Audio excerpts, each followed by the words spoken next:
Welcome to the FunkMMA Strength and Conditioning Podcast, hosted by Funk Roberts, former professional athlete, certified MMA conditioning coach, and master of metabolic training. Funk is one of the leading conditioning coaches in the martial arts industry today and has a following of over 500,000 combat athletes around the world. His workouts and training principles have been used by many professional fighters, including fighters in the UFC, Bellator, and ONE FC, as well as World Muay Thai champions, Roy kickboxers, and ADCC BJJ champions. Join me in welcoming your host, Funk Roberts. We are live, people. And welcome to the FunkMMA Strength and Conditioning Podcast, episode number 17. I should know this. We're talking about mental training. And I'm here with my host, Andy T. What's up? How's it going? I'm good, Andy's a little giggly. Yeah, I had a cookie, so maybe you're going to have a sugar rush. Yeah, not that type of cookie. You had an actual cookie. Yeah, oatmeal cookie. Oatmeal cookie with a sugar rush. Yeah, today's good, man. We had Logan Christopher on the podcast. You guys are going to actually love this podcast. This is, again, every time we do a podcast, we always step it up to the next level. Mental training, man. This is like, you know, when they say everything is 90% mental, 10% skill, this is this fighting, lifting weights, life. It's all mental, man. It's all mental. It's all what you tell yourself. It's all what you don't tell yourself. It's all, you know, how you view yourself, how you view things. How aware you are of what's actually happening, and how honest you are with yourself. You covered a lot of good ground as far as things that you can instantly implement into your life. And not only that, he's not like a wishy-washy person. He actually tells you why he thinks this triggers this and what possible causes would make somebody mentally weak, and then how to work on yourself. Yeah, that's a key. That was a good thing that he, you know, we broke down mental training, visualization, anchoring, beliefs, mental toughness, all underneath the umbrella of mental training. Plus, I'm sure there's a lot of other things that go into it, breathing and all that other stuff. But we just talked about those 4 things specifically. But yeah, like you said, he was able to give us things that we can use and try and implement. Even things we tried on the podcast. Yeah. As far as visualization goes. So he's pretty open as far as like giving people real things that they can just, not just like uplifting and motivational quotes and things like that. Yeah. And he actually was like, no, okay, like close your eyes, like picture yourself doing this. What did you see from that? So it was really interesting. Yeah, for sure. And listen, you guys, there are going to be some exercises that we do. Definitely do the exercises. It's the only way you're going to learn. Do the exercises that he like the mental exercises that he takes us through. Do them. Don't just listen. Try them and follow along, because these are things that you're going to be able to use. You know, it's all about practice. It's all about skill development, and mental training is a skill. And the more you do it, the more successful you're going to be. Like, I know for myself, mental training was instilled in me when I was young, like 14 years old. We were doing visualization and you know, all these other things to help with our mental training, help with our mental strength, and help with our like just skill set. You know, and it helped us to do very, very well. And I just continued to use it throughout my life, whether it was in sports or whether it was in business. I use it to this day. I use it on Friday before we went into the meeting. You know, I used an exercise that I do before I go into every single meeting. Max results. It's like the same way you take care of your nutrition and your training, you gotta take care of your mind. If you want to maximize your results and get the most, reach your potential, pretty much. Yeah. If it's a part of your area, if it's an area of your life that you neglect, then, well, it's a big percentage of your life. Yeah, making gains, making results, making things happen. So it was very interesting talk. It's awesome, man. So get excited, guys. Get excited. We're Andy and I are going on like 100 hours of work right now. Feels like not fun. Nonstop. It's just been crazy because we have a new sponsor. We're really excited about this official new sponsor of the podcast. New sponsor is Revamp Nutrition Labs, supplements, nutrition, health. There we go, buddy. They are a new sponsor. Thank you very much. Very nice guys. They're amazing guys. Know them very well. They're awesome. Revamp Nutrition Labs. And definitely want to go to what is it, August 31st, right? August 31st? Yes, August 31st. If you go to the website, revampnutrition-labs.com/leanpro-30-VIP-code, it's a long one, you're going to get VIP code that you're going to use when Revamp Nutrition Labs launches their brand new Lean Pro 30 100% natural grass-fed New Zealand whey isolate protein with probiotics, cleanest protein. You're not going to get all that other junk. You're not going to get bloating and gas and all that other stuff. No stevia sweetened. You know, no GMO. Soy-free, gluten-free. Yeah, it's real clean. Yeah, it's clean. So yeah, and then that's one sponsor. So definitely check those out. So remember, we're gonna put the link in the in the description box. We're gonna put the link there, so no problem. And then also FunkMMA.com. Make sure you go to FunkMMA.com to download your 6 free programs. If you haven't done that yet, or you're just new to the podcast, please definitely do that. That's kind of the starting point for your training. I give you 6 amazing programs that you can start. Sprint training, which you guys know I love sprints.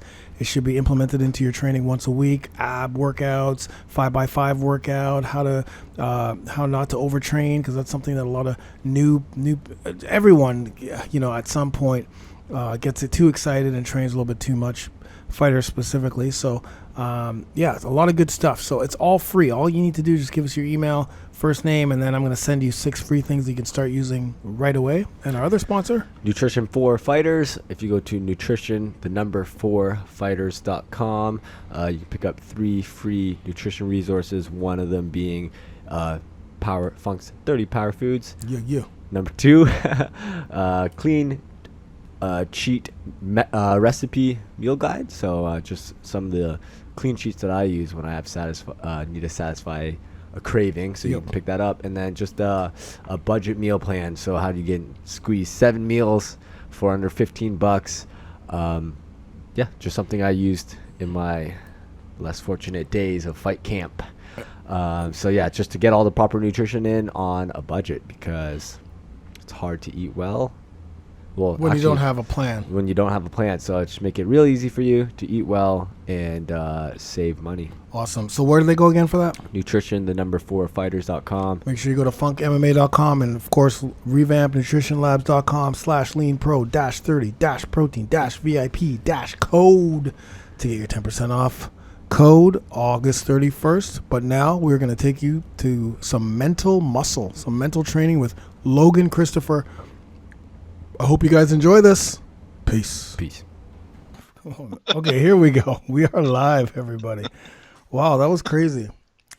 Welcome to the Funk MMA Strength and Conditioning Podcast with your host, Funk Roberts, my co-host, Andy T. How you doing, Andy T? I'm doing fabulous. That's good. And today we have my boy, my man, the mental strength master, Logan Christopher in the house. What's up, Logan?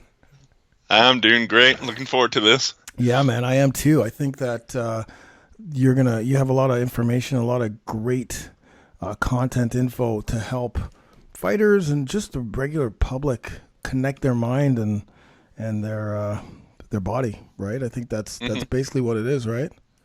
Yeah, absolutely. I mean, any sort of sport, right? The greats in any sport will say, like, the game's 90% mental, right? Whether this is golf or baseball, and I'd say just as true in martial arts, just as true in fitness itself. The thing that I do is I take that idea and actually, okay, how do we, work at this? How do we turn it into step-by-step processes? How do we actually get good results with this? Not just give this cursory saying or quote to the idea. Totally. That mind muscle thing. Sorry, just the mental aspect of the sport came for me specifically started when I was like 14 years old. I think we've talked about this before, you and I, but like when I was 14, I played volleyball, and our coach, who was way beyond a lot of the other coaches out there, had us focusing on doing visualization. We're 14-year-old guys. We're playing volleyball, but we were at an elite level at that point. So he had us doing these visualization exercises at every single practice. Turn off the lights, lie down on the ground, and he would go through the exercise of, breathing and then seeing yourself on a movie screen. And then, at first it'd be like, there's people chuckling and giggling and, like laughing, and you get pissed off because you'd be like, focus. But then after a while, when we realized, it wasn't just the image, it wasn't just a visualization, but then he added the imagery, focus before we played, before we passed, the volleyballs, before we did any real high skill thing that we needed to do. He would say, okay, just image now. Remember the breathing, close your eyes, and imagine yourself, hitting the ball past whomever it is or whatever, passing a perfect pass. And we soon realized that this works. Like, we couldn't wait to, at the end of practices, to do the imagery, because we knew that in the visualization, because we knew that was helping us, because we didn't have, if you looked at us on paper, we didn't have the talent. But that year we ended up, I think, coming in second nationally when we had no business being there. But a lot of that was because we had that mental toughness. Yeah, absolutely. And I do want to say there's a difference between mental training and mental toughness. Mental toughness, a lot of people think these are synonymous, okay. But the way I see it is mental toughness is just one aspect of mental training, okay. Because toughness is that ability, both physically and mentally, to push your limits, to go further than you otherwise want to go, and that's great. You definitely need that in fighting and in so much else. However, that's not the only thing. I mean, there's times to not push the boundaries. Mm-hmm. If you're doing that all the time, that's a surefire recipe for burning out or injuring yourself. If you're always doing that, what I like to look at is using mental training in addition to mental toughness for the appropriate applications of that, but also with visualization, you're not necessarily having to work hard in order to be able to do this. A lot of the mental training, what I focus on, is actually making things easier to do. So you have that toughness when you need it, and there are certainly ways you can amplify that, but also, why not just make everything you do easier? Isn't that in a better way about going about things? So that's absolutely. So what are some of the things that would separate that? So like, how would you separate the mental training, strength, versus mental training? Okay, well, there's a whole bunch of different categories, like the visualization. That's a big component of mental training, and this can be used in different ways, whether for making an exercise easier or just building up your ability to go longer, go further. So building that mental toughness. There's other processes such as anchoring, which I'm sure we'll talk a bit more about, where they're really good for being able to quickly and easily change your state, from psyched up to relaxed, that sort of thing. There's a whole bunch of things we can do around beliefs, because everyone knows, if you're trying to lift a weight or trying to knock someone's block off, right? If you believe you can do it, you're going to have a much better result in doing that than if you don't believe you can do it.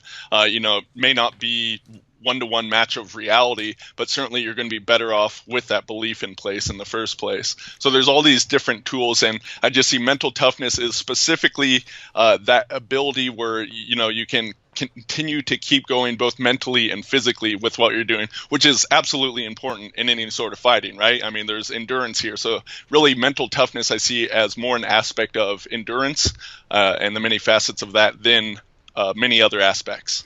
Okay, so let's go back to visualization, because that's something I can relate to, but explain to everyone out there what that actually is. Okay, well, one, the word visualization really isn't the best word, because people think that means you're just thinking in pictures or movies, the visual component, and that is certainly important, but really what you want to be engaging in is a multi-sensory imagination. So not just seeing things, but hearing sounds, feelings in your body, and whatever, depending on what you're visualizing, what you're engaging in. Even the senses of smell and taste can sometimes be involved as well, because our neurology doesn't really know the difference between something that we vividly imagine in all these senses and something that's real. And that's why visualization works as a way you can practice and get better at things. It's because you're actually doing just mental reps, right, as opposed to doing physical reps. And the cool thing about visualization is, one, it's not physically fatiguing to do. I mean, there's a certain level of brain fatigue. If you spend an hour visualizing, you'll be tired, but in a different way than you would be from physical exercise. So there's that. And also there's things you can do with your visualization. I mean, you can bring in imaginative components. You can tweak things in ways so it actually changes how it's affecting your mind and body than what you would just do in physical reality. Yeah, it's funny you say that, because so there were different layers to, what we did with visualization. The one was, lying down on the ground, looking, like closing your eyes, focusing on your breathing, and then seeing yourself on a movie screen, watching you do everything perfectly. That was one aspect. The other aspect was, if we hit a ball, like if we were in practice and we, dug a ball up or passed the ball that was perfect, or we hit a ball that was perfect, our coach would always go, you remember that feeling? Just take that feeling right there. See that feeling that you have right now? Keep that feeling. Keep that feeling. Remember that feeling. And then the next day or next time we would do the visualization, it'd be like, okay, if you had a good feeling when you hit that, when you spiked the ball, I want you to like really harness that feeling so that you can continue to pull on that feeling in the middle of games, when you're in a slump, before you play. Like, it was always about like taking that feeling. Okay, I used to do that in baseball too. Like whenever I got a specific hit or like, a great swing, great cut, hit the ball perfectly, I would, before I get up to the next time to bat, I would actually get that feeling of what it felt like to actually hit that ball perfect. Or even, at fighting, punching someone perfectly, like, a great 1-2 strike. And that feeling it feels to when it's nice and clean, and then you just keep pulling on that feeling. Yeah, absolutely. The feeling component is such a huge thing. And we actually, it's a complex subject because our words are kind of amorphous around this. So when you're talking about feeling, right, any sports or martial arts, there's the tactile and proprioceptive components of that, right? So, whether it's feeling a weight in your hand or, feeling the other person at the end of your fist, but also your body's balance in space. So that's the tactile and the proprioceptive. And there's other qualities. There's also internal feelings, right? So when you are able to hit that ball perfectly or whatever you're doing, right, there's internal feelings going on inside, and depending on how much you pay attention to these things, it can be easier or harder to identify them. But typically, if let's say you do something right, if you're feeling confident at something, there's going to be internal feelings in your bodies that typically it changes from person to person, but there's like rising feelings or expanding, that sort of things, where you can actually notice what could be termed like energy moving in your body. You have these internal feelings as well, and both parts of this are very important for visualization. So in your example of like hitting the perfect ball or whatever you're trying to do, visualizing it perfectly, yes, you want the visual component, but the most important aspect of that is what is called the kinesthetic, right? So this feeling component of it, and really dialing that in, so both internally and externally you can bring up and access those feelings. So how would someone do that? Like, so there's listeners right now, they're like, okay, I'm understanding what's happening right now. So I'm going to go sparring tomorrow. How would I, what would I do to make sure that I was aware of some of those feelings, or how would I capture those feelings? Right. So visualization is a skill set, right? And as a skill set, it can be practiced and you can become better at it. And of course, naturally, some people are better at it than others. But there are some people that believe that they can't visualize, right? But the truth is, we really can't get by in life if we didn't visualize at all. Right. The only people that might not visualize are people that are born blind, in which case they have no visual data at all. But if I ask you to, what does your mother look like right now? In order for you to even be able to answer that question, you have to be able to pull up a picture of her or a movie. So the images, if we're not practicing this, they can come by just so quickly and that we may not even consciously notice them. But that's in the beginning. Like I said, it's a skill set, so you can practice it and you get better. Totally. The cool thing about practicing visualization is, one, you get better at visualization, but secondly, then you can apply it to these different areas and become better at that. So when you're starting out, what you want to do is really break it down, make it simple. So start with something like martial arts, right? You're not going to want to visualize an entire round of combat or sparring or something like that. But instead, you'll typically want to take a small chunk, like a specific technique, some sort of move that you're trying to do, and visualize that. So depending on what you're going for, there can be a whole bunch of different ways you might do this, but some things you'll want to practice include visualizing it as if it's real. So you're inside your own body and you're doing the move, seeing it from your own eyes as if you were actually doing it. Make everything as real as possible.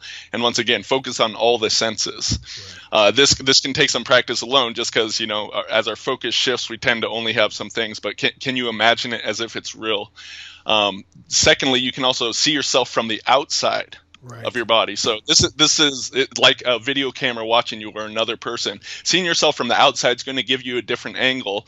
You can still feel the kinesthetics of the movement while you're doing this, but you're kind of detached from yourself. It's like you're watching yourself. Yeah, you're watching yourself. And this can be important for improving things like technique. Mm-hmm. Oftentimes we do things and we think we're doing one thing, but when seen from the outside, we realize it's not the same. So visualizing along these lines can be really useful.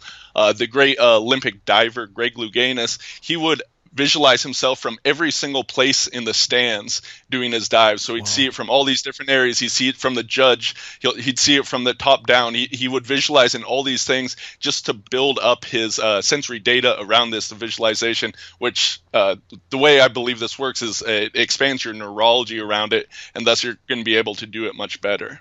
So there's all these different components, and you can narrow in on small things or you can go wider. Once again, it depends a little bit on what specifically you're aiming to do with the thing.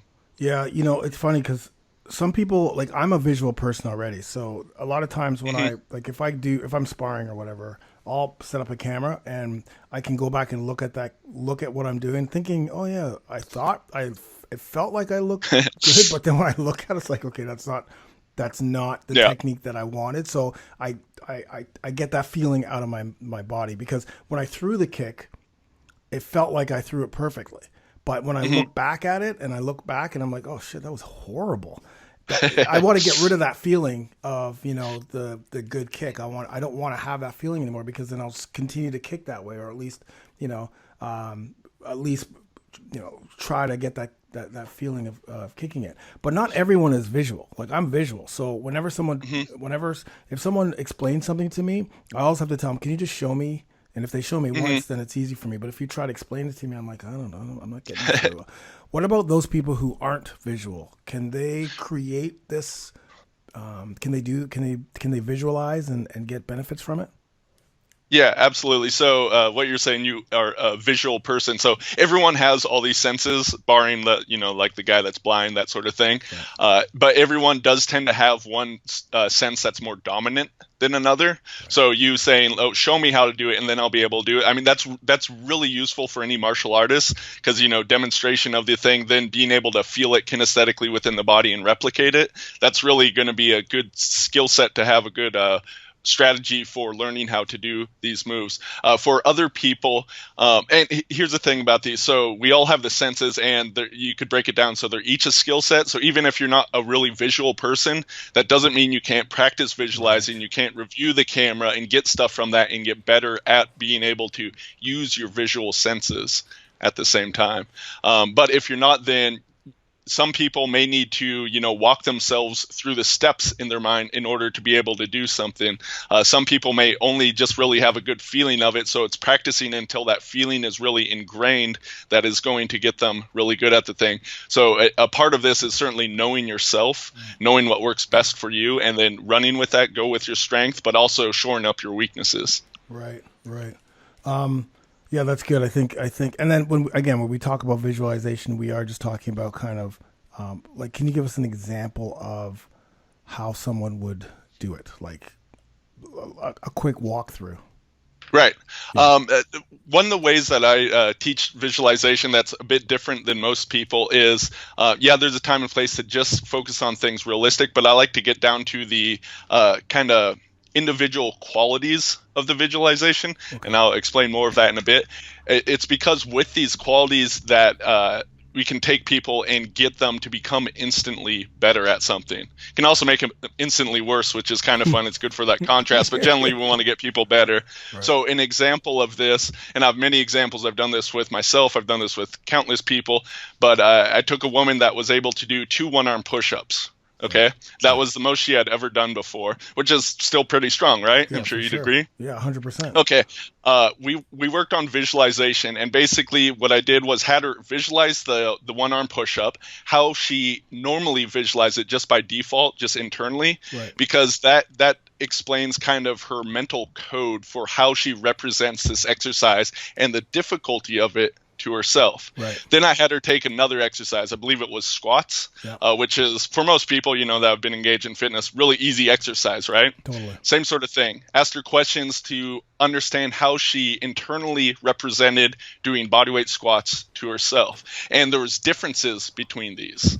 And so we took some of those components about the squats and changed the qualities of how she visualized the one-arm push-up to those same sort of qualities. Right. So I didn't understand there's a difference between the content of the visualization, in this case the one-arm push-up and the squat, and then the context of it.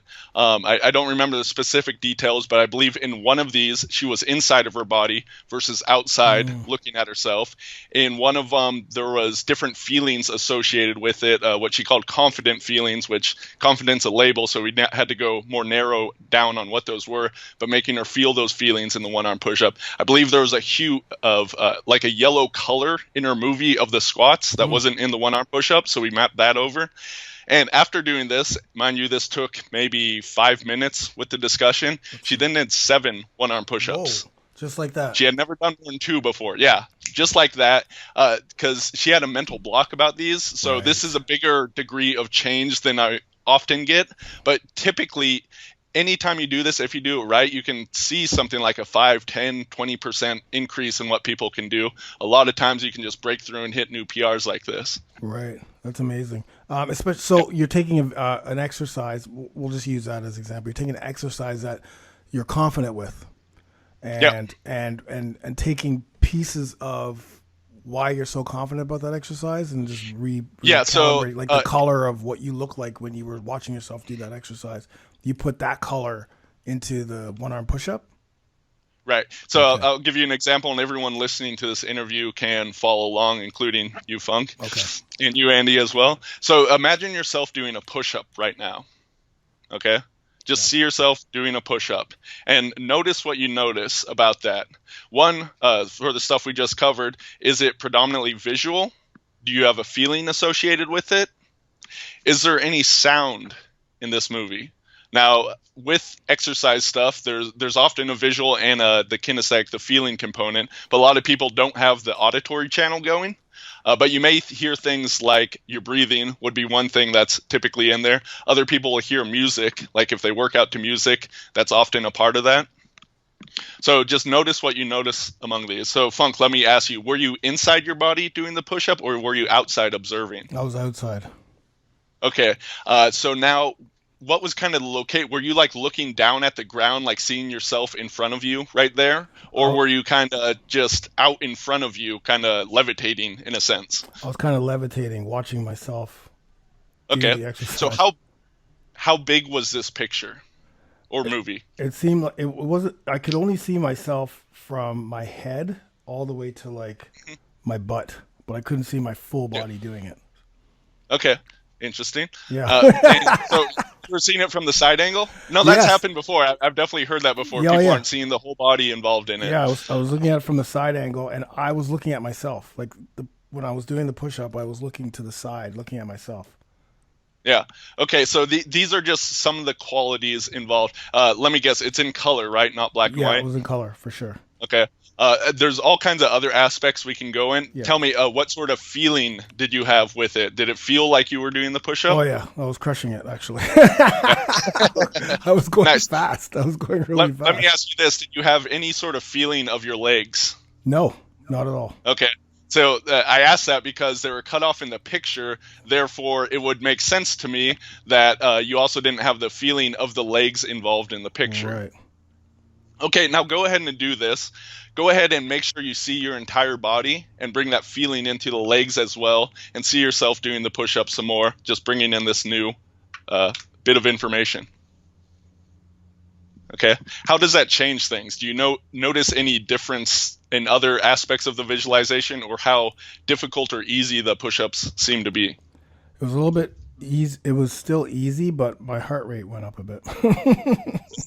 Okay, so here's the stuff with this. There's no one right way to go. Right. There are certainly commonalities. I'll give you one of these right now. Okay, see yourself doing the push-ups once again. Yeah.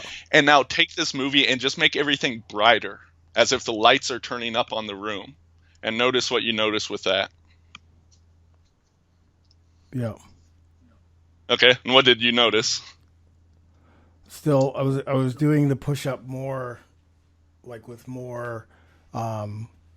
Before I was just doing them really fast. This time I was doing full extension, full body, full extension on my push-ups, like chest all the way down, locking out at the top. As before, I was just going crazily fast. Yeah. Interesting. So it kind of changed how you're doing the push-ups. Yeah. That's not what I've found with working with a bunch of people is by making our movies brighter. Like everyone listening, if you try only one thing, you can try this. Generally, making things brighter makes them easier. Okay. Yeah. The reasoning behind this, my kind of theory, right, is brighter is kind of like intensity. It's like more neurological juice. Right. So if you visualize something getting brighter, then your muscles are going to be able to be stronger. Essentially, the way I kind of figured this out, I was playing around with this woman I was working with, and we were doing a pike press, which is a version of a push-up that's kind of like halfway or a step leading up to a handstand push-up. Yeah. And she wasn't able to do this at all, so I asked a little bit about how she perceived it internally. And she saw herself in her body, but as she was pushing up, it started to go black. Right. Okay. It just like dimmed out. It faded to black. I was like, okay, this sounds interesting. Let's just play with this. Have it get brighter as you push up. So she visualized that a couple times. She just ran through the exercise in her mind a couple times, just like having you do here. Then she went from not being able to do this exercise to being able to do a couple reps. That's awesome. Just off that simple step. And like I said, this often works for many exercises for many people. So I recommend everyone try that. Just next time you're in the gym about to do something, visualize yourself doing it, turn the brightness up, and see what happens. You know what? Just to back you up on what you said, because I was doing full, it wasn't harder. It was actually easier. It's just I was doing a harder version of a push-up, right, making it easier. Yeah. So that's amazing. That's totally, I love it. Yeah. But that brings to the point that when you change one of these things, whether it's brightness or others, some other details of it may change, right? So when you added your legs in, you had the feeling of them that somehow elevated your heart rate in the visualization here. When we made it brighter, it changed how you were performing the exercise. So it's because for whatever reason our kind of neurology is mapped in this way, so it makes connections to other things. The thing is, with any sort of exercise that we're doing, often there may be one like key distinction, and it may be a visual one, it may be something feeling, it could even be a sound, different things we can play with that would allow you to get to that next level of success or performance in what you're trying to do. Yeah, that's interesting, Jill, because as soon as I turned the brightness up, everything got more like technical. Like I zeroed in technique, but it's weird because when you said visualize yourself doing a push-up, I literally visualized myself at Bloor Street Fitness over here across the street where we usually shoot videos. And I was outside of my body, but the camera shot, visually, it was a camera shot that I would have done on YouTube for when I film. So this actually makes a lot of sense, right? Because you have a lot of experience in working with the film and seeing yourself in that position, that you may kind of default to that as visualizing. So one of the things I like to do is I kind of have a more in-depth process with all this, but going from doing an exercise to reviewing a video of that, to visualizing the exercise, both outside the body, then inside the body, then back to the exercise, and repeating through this. And it's a way you can become much better at an exercise, especially something technical, much faster, because you're kind of hitting your senses, you're hitting your neurology from all these different angles, from these different positions. Now, when you say you recommend doing this before the next time you do an exercise. From a martial arts standpoint, is this something that you could do after you learn a technique? So for instance, if I show up for a class and we're working on a particular technique, whether it's a counterpunch, we'll say a counterpunch, and we drill the shit out of this counterpunch for an hour, would it be beneficial to then visualize it afterwards? Possibly. For me, I like to always look at things slower, especially for martial arts. Is that something you would also recommend? Yes, absolutely. So, I mean, ideally, when you're learning a new technique, I call this the idea of like slowing down in order to speed up. So if you actually take some time to stop in the physical practicing of something and visualize it and go back and forth between these two, that can help you to actually wire it in even better, because, you know, when we're first practicing something, we don't understand a lot of it, and once again, we may be thinking we're doing something that's a little different from the outside. So if you actually kind of review through these different things, you can learn it faster and better.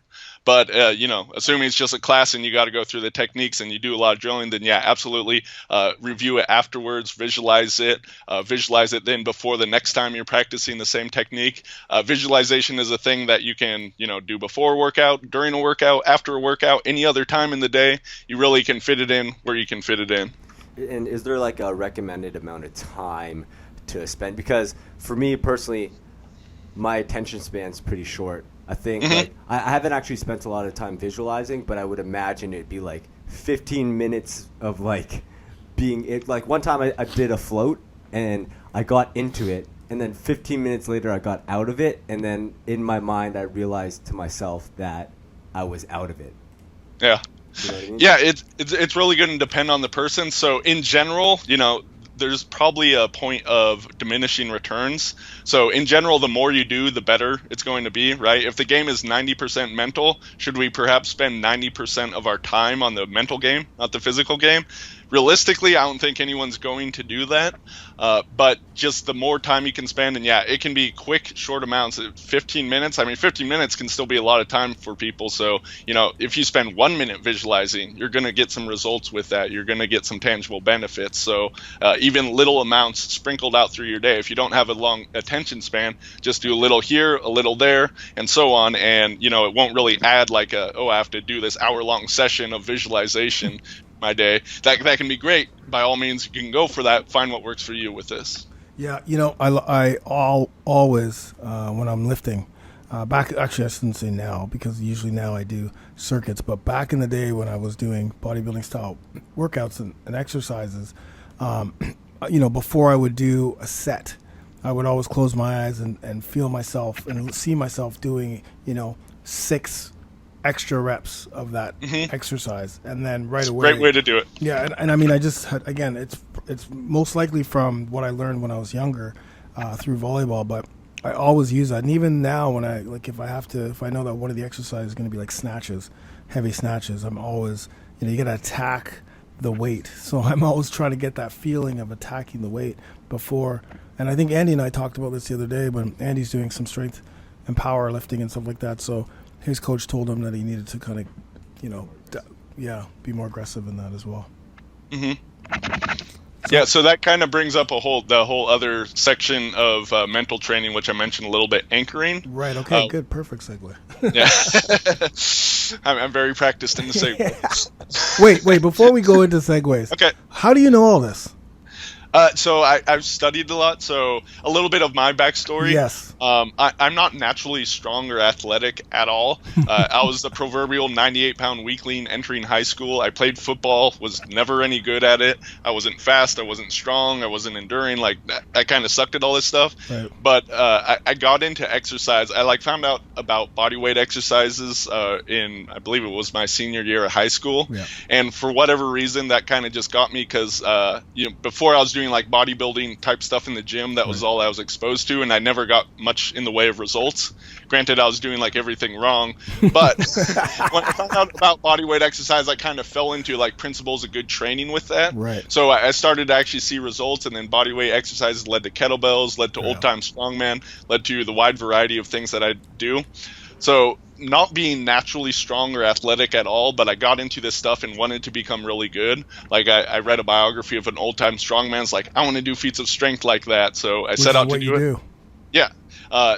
So I was kind of always looking for the edge, right? You know, I wasn't willing to do steroids, but, you know, where else could I find like a secret weapon, some sort of edge that would allow me to perform better at this? That's why I got like heavily into health and nutrition, and that led to herbalism, which was a big secret weapon for me. And that's how I got into the mental training stuff.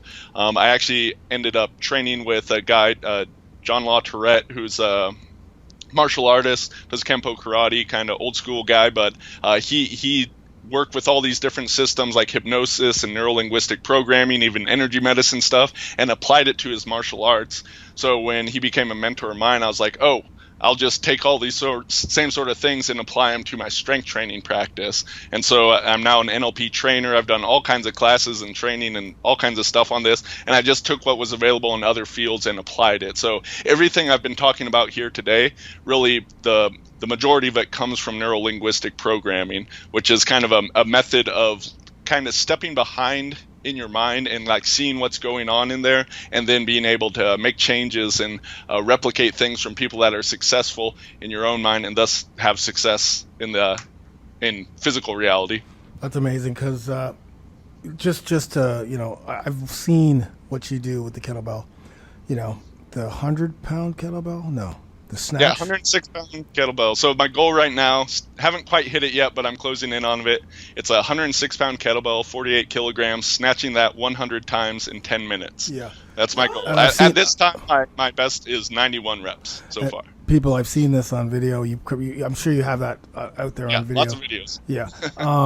And I've also been with Logan, and 100% Logan, you don't look like you'd be able to do that. No, obviously no disrespect, you already know. But no, I aim for that. I call it deceptive strength. Exactly. I was just about to say, that's why you call it deceptive strength. It's like, it's insane. Like which is good for martial artists, right? You know, a lot of guys trying to cut, like, want to have this insane level of strength without being bulky like a bodybuilder, right? Exactly. Because a lot of people equate muscle with strength. Muscle is one aspect of strength, and I wouldn't even say it's the most important. No. You have things like tendon, ligament, and bone strength even involved. You have, of course, this whole mental game and the nervous system involved. There's a technical aspect, of course. So there's all these other things that are vastly more important than the size of your muscles. 100%. That's amazing, man. Yeah, it's incredible. Guys, definitely take a look at those videos. 48 kilo kettlebell snatch. I'm sure he'll come up. Yeah. Okay, let's get to anchoring. Okay, so anchoring is another aspect. Once again, this also comes from NLP. It was used before then, but kind of codified and used in that system. So before I talk about anchoring, it's important to realize what a state is. A state is kind of like a whole mind-body attitude. So when you're talking about being aggressive with the weights, or you want to be confident in the gym, or you want to be able to relax and like decompress, those are all states, okay? What anchoring allows you to do is more quickly to go from one state to another. So think about this for yourselves. Are you able to go from like, we're having fun here, joking, to being able to, turn on the state that you need in order to pull a maximum deadlift, right? Right. The more you're able to do this, this is super important for competition, right? So in most competitions, like I've done some strongman competition, kettlebells and whatnot. So you're going from long periods of waiting around to, okay, you got to be on for like a minute straight, the most intense thing ever, and then you're done again and got to wait another 2 hours before the next thing that you're doing. So you really have to be able to manage your state. With martial arts, if you're competing, same sort of thing. You got to be able to turn it on and bring it. And if you don't have that, the adrenaline just jumps in, and you can be prepared, but if you don't have that control over your state, you're screwed. For right? Sure. So anchoring is one of the ways that we can engineer the state, get better control of it ourselves. And what an anchor is just some sort of process, once again, using our different sensory systems. So you can have a visual anchor, you can have an auditory anchor, a kinesthetic anchor, something that allows us to step into that state completely and just access it like the snap of our fingers. Right. Well, and how would you, like, what is it? Obviously it's a practice thing. That's something that you have to be aware of. Yeah. So people do this naturally all the time. I mean, anchoring, it's a process that goes on all the time. So we're naturally doing this in fitness, in martial arts, right? So if you're the way you set yourself up to do a lift in a way that is an anchor, you can also be more intentional about these. So with the deadlift that I was just talking about, I have this really funny looking anchor, right? But I put my right hand on my left elbow and like racking a shotgun, I do that. And so I haven't been deadlifting in a long time. The snatch kind of is taking my full focus, but just doing it right there, even though I'm talking about to describe, like I feel this energy come into my body and I want to pick up something really heavy right now, just because I've been using this anchor for years and years and having great results with it. I mean, that's is what allowed me, I've deadlifted 505 at a body weight of like 180, 185. I've done that a couple times. So, you know, it's a decent deadlift. So yeah, this is one thing that I've used to do that. So the state I need for doing a max deadlift or a strong deadlift, it can be for reps as well. This is an anchor that I've used myself that allows me to really bring about that state. And the anchor is so strong that I've done it so many times that, like I said, using it right here, I want to pick up something heavy. Right. So is anchoring like this small thing, like for instance, Vanderlei Silva in Pride, he would put his hands together and pretend to like chop somebody up with an axe, and he would do it before every single fight, and then he would usually go out and knock somebody out. So would that be considered like an anchor for him? Yes, absolutely. So anything, an anchor is going to be something that you can use repetitively. So if he's doing that before every single fight, then whether he's conscious that it's doing this effect or not, it's part of his like pre-fight routine, right? So he's doing this, and yes, it's putting him into that state that he needs for the fight. So as I said, this is a natural thing we all go through, but when you understand the principles behind it, then you can use it a little more consciously and thus get better results with it. So with this, he's doing like a physical motion with his body, and he's probably visualizing something while he's doing that. Maybe he has some internal dialogue that's running, and all that's going to just put him into that state really quickly, and you know, his results speak for themselves. Wow, you know what's crazy actually? Now that you say anchoring, I could list like Frank Edgar runs out every single time when he walks out. Yep. Shogun always stomps his foot before he's facing the guy. Junior Dos Santos always comes out to the middle of the ring and point, like it's kind of like a ritual thing, right? Yes, a ritual would be another name for it. Ritual just kind of denotes that, a longer sort of thing. So it can be a longer thing, like something that takes, a few seconds, or it can be really quick and instant. It doesn't have to be something that's necessarily seen on the outside. You can visualize something. If you visualize something specific that you don't otherwise visualize, then this can be an anchor for you that gets you into that state as well. So does the anchor have to be associated with the feeling as well? Yeah, so it's all about the feeling, and the thing is the anchor is going to bring that feeling. So when I did this whole locked and loaded deadlift anchor that I have, I wasn't thinking about, I want to have this feeling in my body. Now firing the anchor or triggering it, that's what brought about the feeling within my body. But when you're setting the anchor, this process is reversed. You're getting really strongly into that state. So like Funk was talking about earlier, where you're having that feeling of hitting that perfect ball. You get that feeling first, then you use your anchor. You're setting the anchor, and then you'll be able to call it back later. Right. So something that for all the martial artists listening right now, do you think something that they could implement right away after listening to this would be starting an anchor or starting a ritual before training? So before they step on the mat, for me, it's all, I don't know why I do this. I do like a half bow and slap both sides of my thighs with both my hands, and then I step on the mats, and then that's when training starts for me. So. Yes, absolutely. Once again, it doesn't really matter what it is as long as it's specific. So if you're doing that at other times, just, let's say you did that same thing before you walked into your home. That's not the same sort of state that you need. So yeah, as long as it's specific and you're only going to really use it in those times when you want it, then you're good to go as far as setting the anchor. One area where this can be great in is for mental toughness, right? Yes. So when do you need mental toughness? It's when things are sucking, right? Some sort of, whether it's in the middle of a fight or like you're doing some sort of endurance exercise and you got to keep going. So here you don't want to use a physical motion just because your body is likely engaged in something. So here's a good time for using a visual anchor, something you can imagine, or also saying a key phrase to yourself.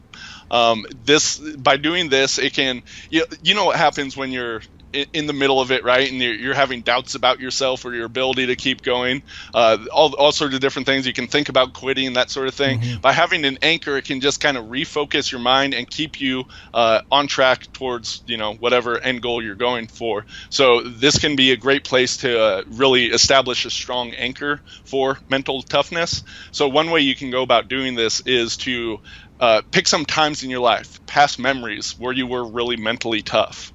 I'm sure most of the people listening probably have a couple of those. I'm sure you guys do too. For sure. So just imagine some of your peak times. When have you best exhibited mental toughness? Now, once again, getting clarity on the terms mental toughness this is when something is really hard, but you kept going. Right. So you could do something super easy that maybe to the rest of the world is amazing, but if it didn't take mental toughness for you, it's not the state that we want. So we want those times, even if you're not very strong or athletic or anything like I wasn't in the beginning, if you had to exhibit mental toughness in order to do something, think about that time. Put yourself in there. What was going on? What were you doing? Feel what it felt like in your body, however much that might have sucked. See what you see. Hear what you hear. Put yourself in full sensory detail.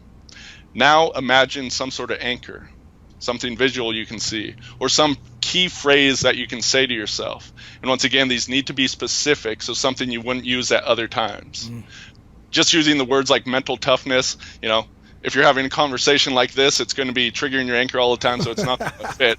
But some sort of longer phrase, so like a 4 or 5 word phrase, something that's specific to you. And many of the people listening, you might already have something along these lines. Right. But you do this process, and then pick another mental toughness event in your life. Repeat this a couple times, and you'll have begun the building of a mental toughness anchor, which you can then reinforce and re-access throughout your workouts, throughout your training, and just make stronger and stronger over time. And that will give you better control over your mental toughness. I mean, you could use this in life, like just when things are sucking, when we're about to launch, a new product, and there's a lot of work to be done, and sometimes Absolutely. It's long days, and you're just like, fuck, man, how am I going to get through this? But we can anchor. We usually do anchor in our own whatever way to grind through.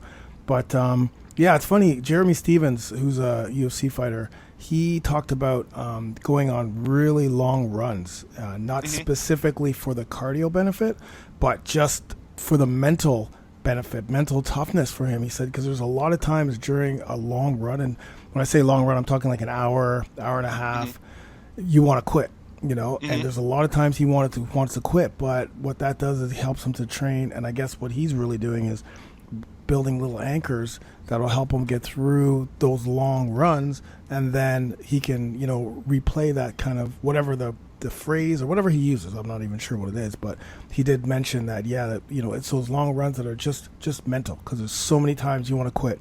You're at 45 minutes and you're just like, okay, I can't do this anymore, but you still got another 45 to go. You know what I mean? So you just gotta, there's 3 or 4 or 5 or 6 times in that one run where you're quitting, where you want to quit, and you're always, you always have to anchor to reset your mind so that you keep going. Yeah, because really with any sort of endurance thing, like I was saying, your mind can think about quitting, then you're like, no, I'm going to finish this, and there's this warring dialogue going back and forth. Yes, totally. By having something like an anchor, it can really, you notice that come up, okay, use your anchor, and that's going to reestablish that, and it'll probably shut up the dialogue for the next couple minutes, but then it'll come back. Exactly. And then you just do it again. But the more you do it, really with an anchoring process, the more this stuff becomes internalized, and you can really have greater state control. And what you're saying about life, I mean, most of this stuff that I took it and applied it to the gym, right. But really I see the gym as a great place to kind of develop foundational skills that then allow you to be more successful in all of life, right? 100%. So whether it's visualization, anchoring, mental toughness, all this stuff is useful in far more places than just the gym or on the mat. I use visualization all the time before my meetings. I would go in and I used to have to present in front of presidents and executive directors of all these different companies and associations. And, before I would go in, I would always, I'm sure people have heard this before, but I used it and it worked. It was like, envision yourself and get that feeling that you would have 5 minutes after an amazing presentation, before you walk in. So you've had many amazing presentations, or I had. So, I knew what that feeling felt like. So before, even when we go to meet with, our partners, our supplement partners, I always replay. I always say, okay, I get the feeling of, okay, what's that feeling going to feel like before? What's that feeling going to feel like after 5 minutes after? And it's always 5 minutes after, because usually it takes a little bit of time for that amazing feeling after a great meeting to settle in. So 5 minutes after that meeting, how are you going to feel? And then I capture that feeling, and then I go in and I go through the meeting. Yep, absolutely. So, one of the things that you mentioned before was beliefs. And one of the people who generally shows, especially in martial arts, that they have incredible belief to win, the will to win, the belief to win, is Conor McGregor. Like, I mean, yep. he's just, he honestly is not talking the talk. Like, he's not talking just to talk. You can see when he, before the fight against Mayweather, he honestly believed that he could win that fight. It wasn't just, I'm just talking shit. Like, whenever he says it, it's like, I'm actually gonna knock this guy out in 2 rounds, like, or in the first round, like what he did with Jose Aldo or whatever it is. Like, there's a strong belief. Now, whether or not it happens, that's that can happen to anybody. But going into we can say Mayweather believed just as much that he was going to dominate that fight, right? There you go. Really, any two good fighters, hopefully everyone has strong belief. As you go down away from the elite levels, that's where it may not happen quite as much. Right. And that's the key. I mean, that's one of the things. I know my wife is starting to develop a lot of this belief, a lot of the anchoring, a lot of the, visualization, just, not outwardly doing it, but like one of the things that she's really focusing on is staying in the pocket and throwing hands more, because before she didn't like to get hit. Or, like she's a kicker. This is in Muay Thai. She's got incredible kicks, like powerful, accurate, great teeps, which are front kicks.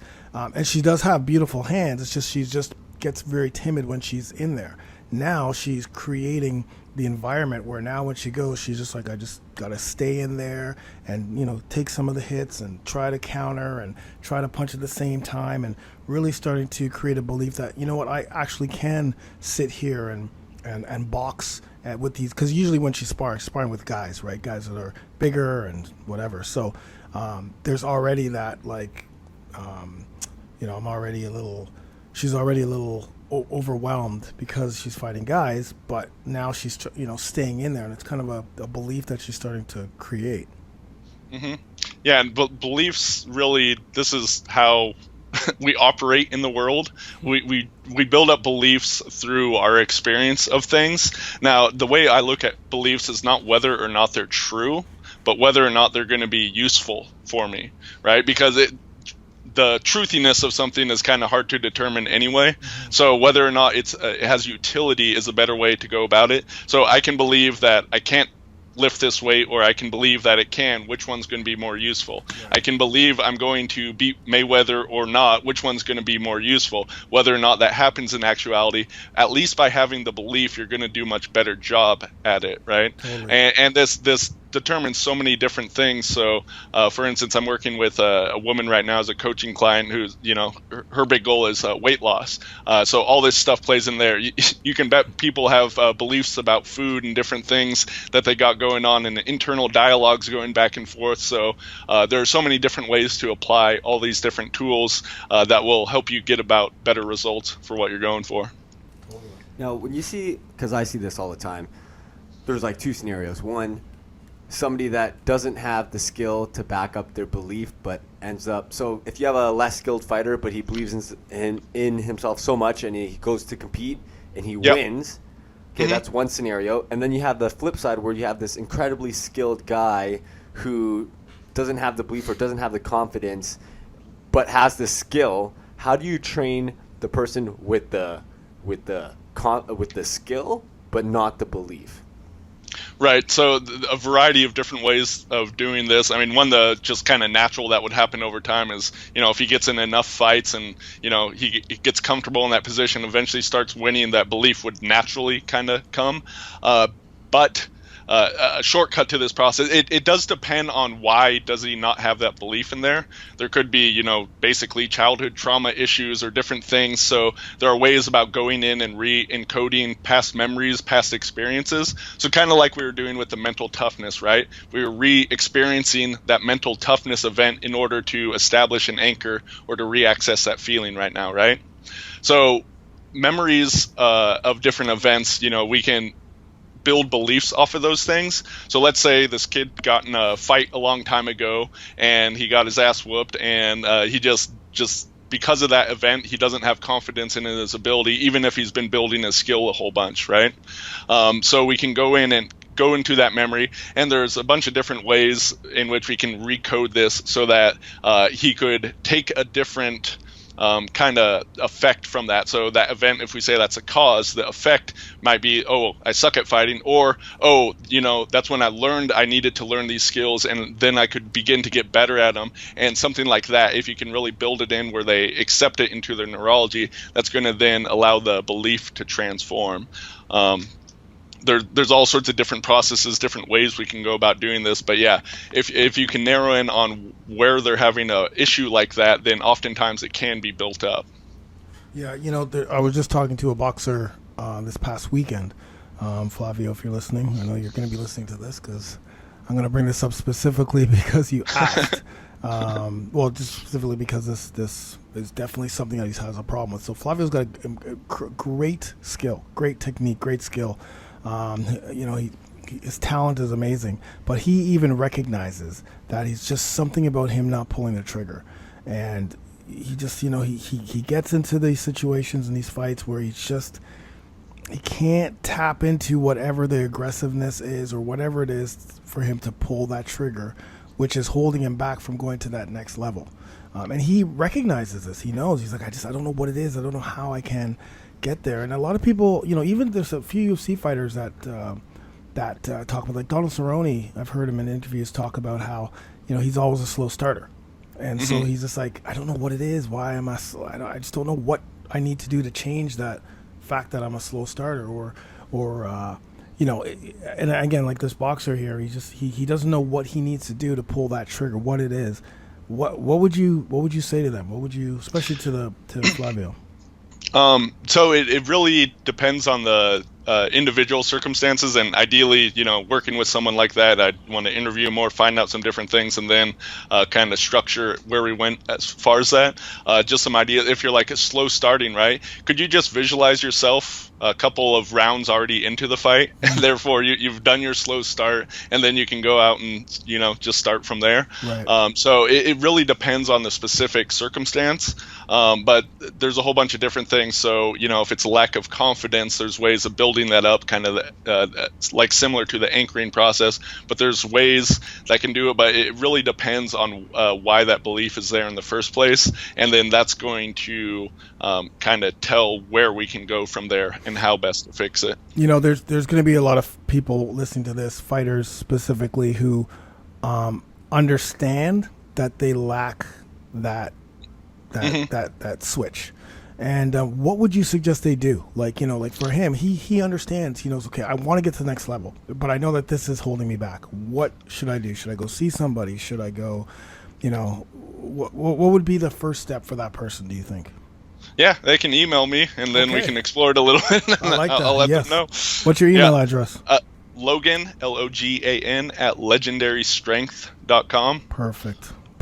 Yeah. I love that you just did that because I know that there's a lot of people out there that have that and are just kind of like, I don't know where to go, but I do want to take it to the next level. And if there was a way that I could talk to someone or do these exercises or what have you, that's going to get them to the next level. That's right. Just and like you said, it is 90% mental. I don't care what anyone says. I've said this many times.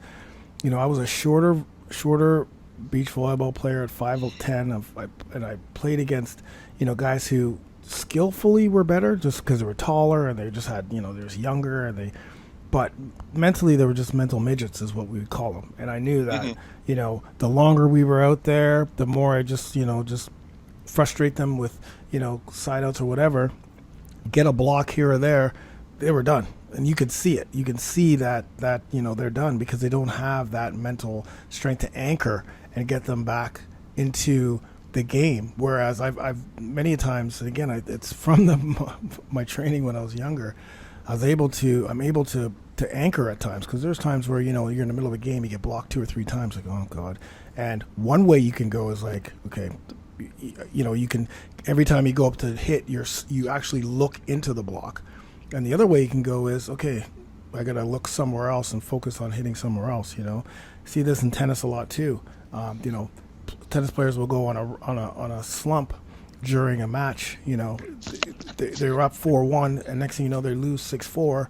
They've lost that set. Now, they can either reset and come back, or we've seen a lot of times, we've seen them just, lose the next set 6-love, and they're done. You know what I mean? Right. Yeah, so much of your results in that, and the fighters, the one thing to begin looking at is, what is your internal dialogue? So what are you saying to yourself? This could be in training, this could be when you're on the mat specifically, all different times. And to do this, it takes awareness, because once again, you're kind of taking a step back within your mind. So you have to notice the thoughts going through your head. And if you're telling myself, oh, I'm never good at this, or I always suck at that thing, right? That's going to be constantly reinforcing those beliefs and then the reality of that situation. So you need to look at the internal dialogue and also your internal imagery, right? So we talked about specific ways of doing visualization, but realize we're making pictures, we're doing sounds, we're having feelings all throughout our day. And are these things helping or hindering us?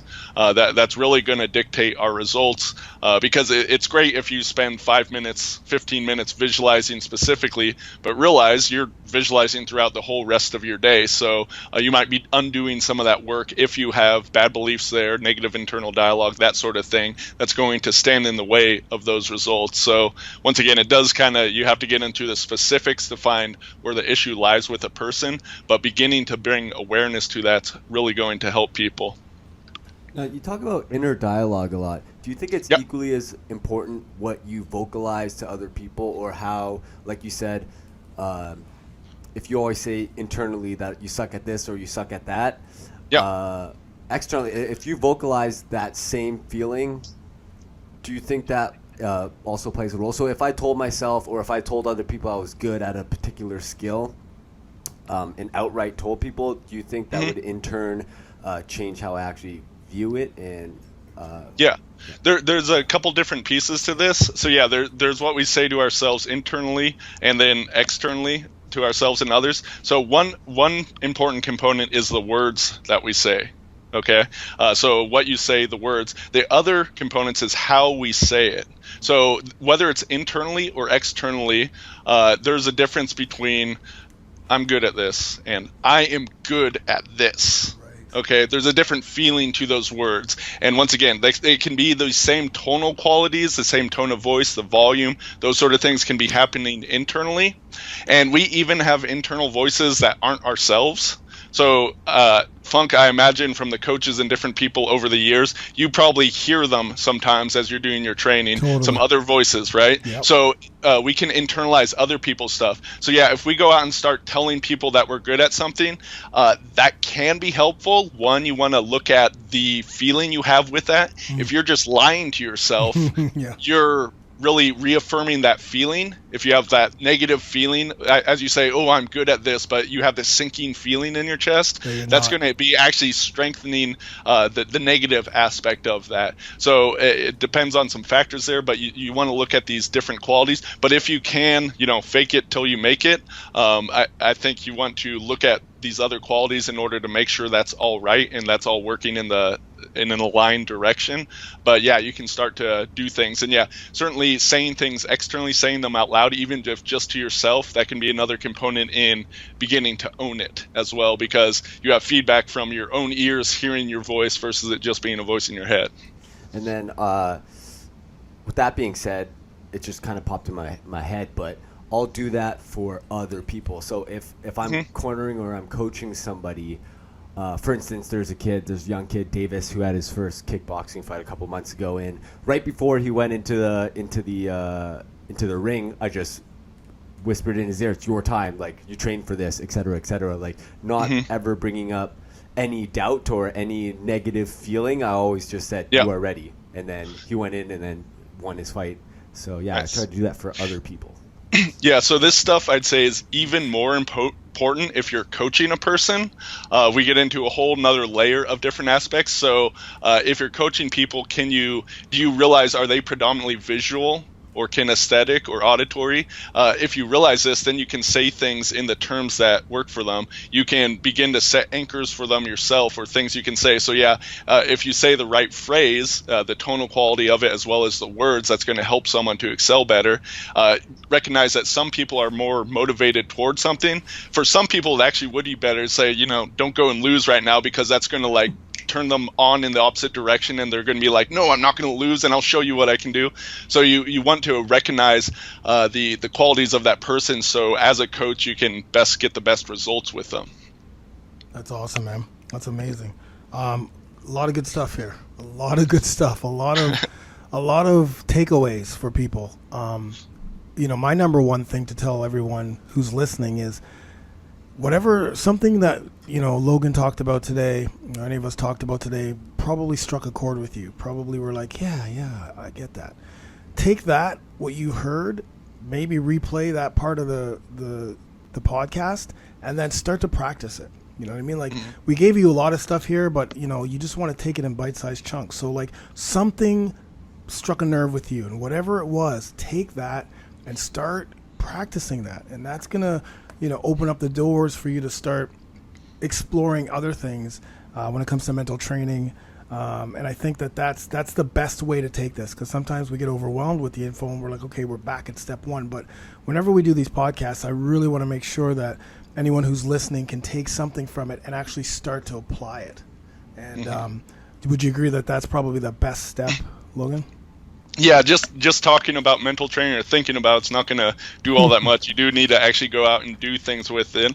I'll reiterate, one of the simplest things you can do to begin to get experience in this stuff is visualize yourself before doing an exercise and imagine it brighter. Real simple way to start and to start to see if there's results. And that will probably work for about 80% of people, 20% of people.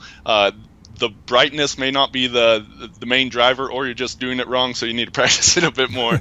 But yeah, very important to just go out and try these things. I'm holding your book right now, Mental Muscle. What is this Dragon Door? You can get this at dragondoor.com still? Yeah, it's at Dragon Door. You can find links to it on my website, legendarystrength.com. It's also available on Amazon. All the stuff we talked about and so much more is put into that book. So if you like this kind of stuff, I would highly recommend you pick it up.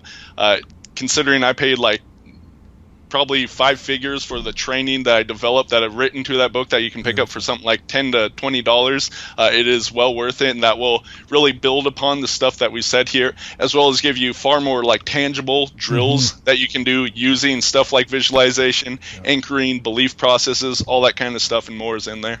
I think, how to use the full power of your mind to develop superhuman strength.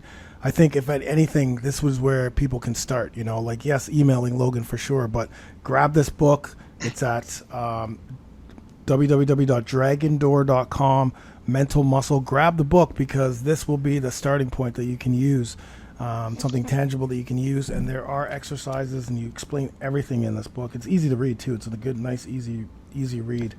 I try to make things, digestible and take the mental training, people kind of give lip service to it, or it's like this woo-woo.